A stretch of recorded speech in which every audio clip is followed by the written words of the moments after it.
Assalamualaikum warahmatullahi wabarakatuh. Perkenalkan, nama saya Irman Maulana, NIM 18 TMIA 282, kelas 3A dari Politeknik Ati Makassar. Baik, saya akan menjelaskan mengenai pengecoran logam dengan media cetak logam. Proses pengecoran logam adalah salah satu teknik pembuatan produk di mana logam dicairkan dalam tungku peleburan, kemudian dituangkan ke dalam rongga cetakan yang serupa dengan bentuk asli dari produk yang akan dibuat. Sebagai suatu proses manufaktur yang menggunakan logam cair dan cetakan, pengecoran digunakan untuk menghasilkan bentuk asli produk jadi. Dalam produk pengecoran, ada 4 faktor yang berpengaruh atau merupakan ciri dari proses pengecoran. Yang pertama yaitu adanya aliran logam ke dalam rongga cetak. Kedua, pengaruh material cetakan. Ketiga, terjadi perpindahan panas selama pembekuan dan pendinginan dari logam dalam cetakan. Yang keempat, pembekuan logam dari kondisi cair. Materi selanjutnya yaitu kelebihan pengecoran dengan cetakan logam.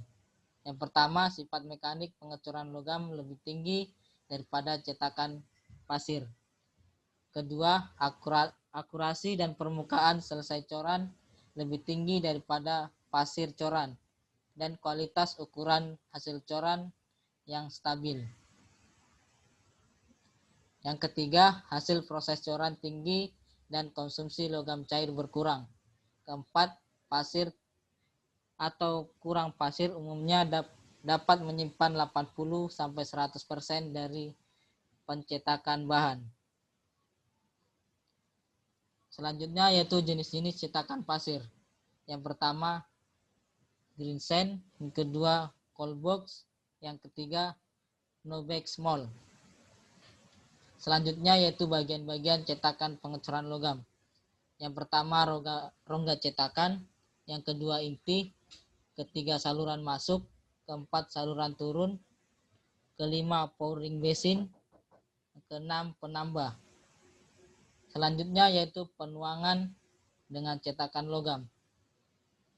Sebelum penuangan dilakukan, bahan baku harus dipanaskan terlebih dahulu hingga mencair. Setelah mencair, logam siap untuk dituang. Agar penuangan berhasil, logam harus mengalir ke semua rongga cetakan sebelum mengeras. Beberapa faktor yang mempengaruhi proses penuangan antara lain suhu penuangan. Suhu penuangan adalah suhu logam cair dari saat dimasukkan ke dalam cetakan. Perbedaan antara suhu saat penuangan dan suhu saat pembekuan dimulai adalah hal penting. Yang kedua, laju penuangan. Laju penuangan mengacu pada laju volumetrics di mana logam cair dituangkan ke dalam cetakan. Jika laju terlalu lambat, logam akan dingin dan membeku sebelum mengisi rongga. Jika logam penuangan berlebihan, turbulensi bisa menjadi masalah. Turbulensi dalam aliran fluida ditandai dengan variasi yang tidak menentu pada besar dan arah kecepatan di seluruh fluida. Selanjutnya yaitu pembongkaran cetakan logam. Proses pembongkaran casting dari cetakan dikenal sebagai KO. Benda hasil pengecoran dibongkar dengan diketuk dari cetakan dengan tangan atau menggunakan vibrator atau alat pneumatik. Kebisingan dan debu bahaya yang diciptakan oleh proses ini sangat signifikan. Runner, penambah, dan bagian casting tidak membentuk bagian dari artikel selesai.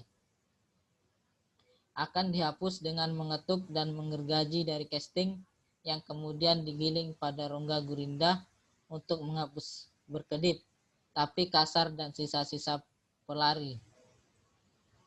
Selanjutnya yaitu hal-hal penting dalam proses pembuatan cetakan. Yang pertama, rongga cetakan harus dirancang lebih besar daripada produk cor yang akan dibuat untuk mengimbangi penyusutan logam. Yang kedua, setiap logam memiliki koefisien susut yang berbeda-beda. Sekian materi yang dapat saya bawakan, kurang lebihnya mohon dimaafkan. Wabillahi taufik wal hidayah. Wassalamualaikum warahmatullahi wabarakatuh.